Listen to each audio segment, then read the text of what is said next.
मध्य प्रदेश कर्मचारियों के लिए गुड न्यूज। पदोन्नति पर लगी रोक हटाने सरकार ने तैयार किया 3664 का फार्मूला। नमस्कार साथियों, नई वीडियो में आपका स्वागत है। तो साथियों, प्रदेश में अप्रैल 2016 से लगी है पदोन्नति पर रोक।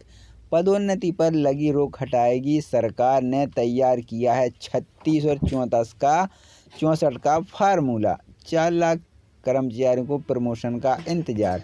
मध्य प्रदेश सरकार ने कर्मचारियों की प्रमोशन 8.5 साल से लगी रोक हटाने की दिशा में कार्रवाई तेज कर दी है। सामान्य प्रशासन विभाग, सामान्य पिछड़ा एवं अल्पसंख्यक वर्ग अधिकारी कर्मचारी संस्थान सपाक्ष और मध्य प्रदेश अनुसूचित जाति एवं जनजाति अधिकारी एवं कर्मचारी संघ आज इसके पदाधिकारियों के साथ बैठक कर पदोन्नति से रोक हटाने को लेकर विचार विमर्श कर रहा है। मंत्रालय के सूत्रों का कहना है कि सरकार ने पदोन्नति पर लगी रोक हटाने को लेकर 36-64% का फार्मूला तैयार किया है। इसके अनुसार पदोन्नति वाले कुल पदों में से 36% पद अनुसूचित जाति अनुसूचित जनजाति कर्मचारियों के, 64% पद अब अन्य पिछड़ा वर्ग रहेंगे। पदोन्नति वाले कुछ पदों में 36% पर ही ST/SC कर्मचारी को प्रमोशन मिले 36% पर ही SC/ST कर्मचारी को प्रमोशन मिलेगा। वे शेष बचे 64% पदों पर पदोन्नति नहीं होगी। सरकार विभागीय पदोन्नति समिति की तरह सुप्रीम कोर्ट मामला बैठक से पहले यह भी देखा, यदि पदोन्नति होने वाले कुल पदों में से 36% पद पर SC/ST के कर्मचारी पदस्थ हैं तो उन्हें पदोन्नति में शामिल नहीं किया जाएगा। सरकार ने प्रदेश में SC/ST की 15% आबादी व ST की 21% आबादी के आधार पर 36-64% का फार्मूला तैयार किया है। मंत्रालय के सूत्रों का कहना है कि सरकार ने सपाक्ष और अजाक्स को स्पष्ट कर दिया है कि यदि उन्हें पदोन्नति में 36-64% का फार्मूला मान्य हो तो इसी मुद्दे पर आगे बात हो। इसके अलावा सरकार के पास अन्य कोई विकल्प नहीं है। यदि उन्हें यह फार्मूला मान्य नहीं है तो सरकार आगे नहीं बढ़ेगी।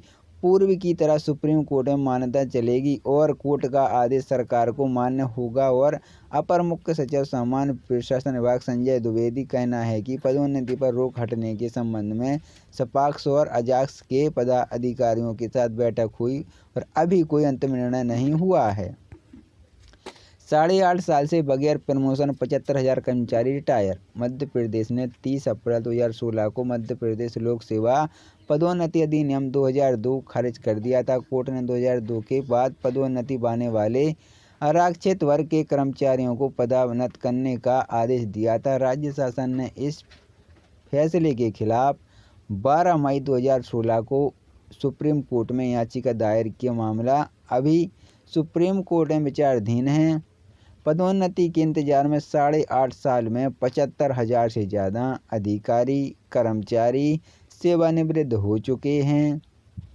जो नौकरी में हैं वे हताश और निराश हैं। प्रदेश में पदोन्नति के लिए पात्र कर्मचारियों की संख्या 4 लाख से ज़्यादा है। तत्कालीन शिवराज सरकार ने अधिकारी कर्मचारी को उच्च पद का प्रभाव देखते हुए पदनाम देखने को लेकर दिसंबर 2020 से उच्च स्तरीय समिति का गठन किया है। समिति की रिपोर्ट पर कई विभागों में कर्मचारियों को उच्च पद का प्रभाव दिया गया।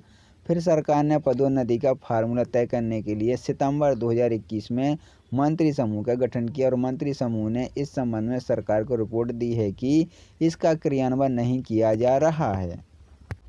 सरकारी अधिकारी कर्मचारियों को करना होगा eKYC। वेतन वाले खाते को आधार से जोड़ना हुआ अनिवार्य। अभी तक सरकारी योजना का लाभ लेने के आम लोगों को ही eKYC करना अनिवार्य था। अब मध्य प्रदेश सरकार ने सभी शासकीय सेवकों के लिए eKYC अनिवार्य रूप से जरूरी होगा। वित्त विभाग से सही विभागों संभावित जिलाधिकारी के निर्देश जारी कर eKYC 28 फरवरी तक की समय सीमा तय की है। इसके बाद बिना eKYC के वेतन भी खाते में नहीं पहुंचेगा। वित्त eKYC एकीकृत वित्तीय प्रबंधक सूचना प्रणाली IFMS पोर्टल में शासकीय सेवकों को अपनी समग्र आईडी दर्ज कर eKYC के लिए 16 दिसंबर से सुविधा शुरू करनी है। वित्त विभाग के प्रमुख सचिव मनीष रस्तोगी ने सभी विभागों को पत्र लिखकर कहा है कि IFMS के समग्र आईडी दर्ज करने से पहले सुविधा शासकीय सेवकों को समग्र पोर्टल के जरिए आधार से लिंक करना होगा। साथ ही वर्तमान में संबंधित कर्मचारी को जिस बैंक खाते में वेतन मिल रहा है उस पर भी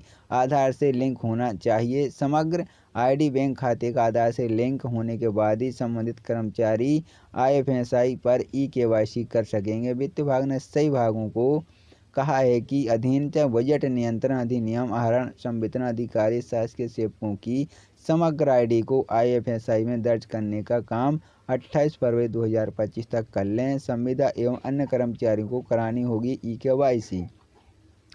नियमित शासकीय सेवकों के बाद संविदा दैनिक वेतनभोगी शासकीय सेवकों को अपनी ई-केवाईसी करानी होगी। इस संबंध में वित्त विभाग में विस्तृत निर्देश जारी किए हैं। वित्त विभाग ने सही विभागों को 28 फरवरी तक समय दिया है।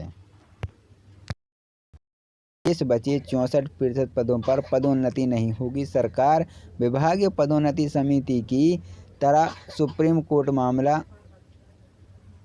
बैठक से पहले यह भी देखा यदि पदोन्नति होने वाले कुल पदों में से 36% पद पर SC/ST के कर्मचारी पदस्थ हैं तो उन्हें पदोन्नति में शामिल नहीं किया जाएगा। सरकार ने प्रदेश में SC/ST की 15% आबादी व ST की 21% आबादी के आधार पर 36-64% का फार्मूला तैयार किया है। मंत्रालय के सूत्रों का कहना है कि सरकार ने सपाक्स और अजाक्स को स्पष्ट कर दिया है कि यदि उन्हें पदोन्नति में 36-64% का फार्मूला मान्य हो तो इसी मुद्दे पर आगे बात हो। इसके अलावा सरकार के पास अन्य कोई विकल्प नहीं है। यदि उन्हें यह फार्मूला मान्य नहीं है तो सरकार आगे नहीं बढ़ेगी।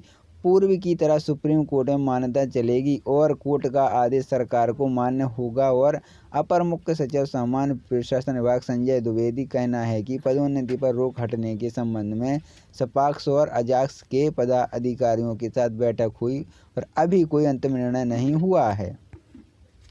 8.5 साल से बगैर प्रमोशन 75,000 कर्मचारी रिटायर। मध्य प्रदेश ने 30 अप्रैल 2016 को मध्य प्रदेश लोक सेवा पदोन्नति अधिनियम 2002 खारिज कर दिया था। कोर्ट ने 2002 के बाद पदोन्नति पाने वाले आरक्षित वर्ग के कर्मचारियों को पदोन्नत करने का आदेश दिया था। राज्य शासन ने इस फैसले के खिलाफ 12 मई 2016 को सुप्रीम कोर्ट में याचिका दायर किया। मामला अभी सुप्रीम कोर्ट में विचाराधीन है। पदोन्नति के इंतजार में 8.5 साल में 75,000 से ज़्यादा अधिकारी कर्मचारी सेवानिवृत्त हो चुके हैं। जो नौकरी में हैं वे हताश और निराश हैं। प्रदेश में पदोन्नति के लिए पात्र कर्मचारियों की संख्या 4 लाख से ज़्यादा है। तत्कालीन शिवराज सरकार ने अधिकारी कर्मचारी को उच्च पद का प्रभाव देखते हुए पदनाम देखने को लेकर दिसंबर 2020 से उच्च स्तरीय समिति का गठन किया है। समिति की रिपोर्ट पर कई विभागों में कर्मचारियों को उच्च पद का प्रभाव दिया गया। फिर सरकार ने पदोन्नति का फार्मूला तय करने के लिए सितंबर 2021 में मंत्री समूह का गठन किया और मंत्री समूह ने इस संबंध में सरकार को रिपोर्ट दी है कि इसका क्रियान्वयन नहीं किया जा रहा है। सरकारी अधिकारी कर्मचारियों को करना होगा ई-केवाईसी। वेतन वाले खाते को आधार से जोड़ना हुआ अनिवार्य। अभी तक सरकारी योजना का लाभ लेने के आम लोगों को ही ई-केवाईसी करना अनिवार्य था। अब मध्य प्रदेश सरकार ने सभी शासकीय सेवकों के लिए ई-केवाईसी अनिवार्य रूप से जरूरी होगा। वित्त विभाग से सही विभागों संभावित जिलाधिकारी के निर्देश जारी कर ई-केवाईसी 28 फरवरी तक की समय सीमा तय की है। इसके बाद बिना ई-केवाईसी के वेतन भी खाते में नहीं पहुंचेगा। ई-केवाईसी एकीकृत वित्तीय प्रबंधक सूचना प्रणाली IFMS पोर्टल में शासकीय सेवकों को अपनी समग्र आईडी दर्ज कर ई-केवाईसी के लिए 16 दिसंबर से सुविधा शुरू करनी है। वित्त विभाग के प्रमुख सचिव मनीष रस्तोगी ने सभी विभागों को पत्र लिखकर कहा है कि IFMS के समग्र आईडी दर्ज करने से पहले सुविधा शासकीय सेवकों को समग्र पोर्टल के जरिए आधार से लिंक करना होगा। साथ ही वर्तमान में संबंधित कर्मचारी को जिस बैंक खाते में वेतन मिल रहा है उस पर भी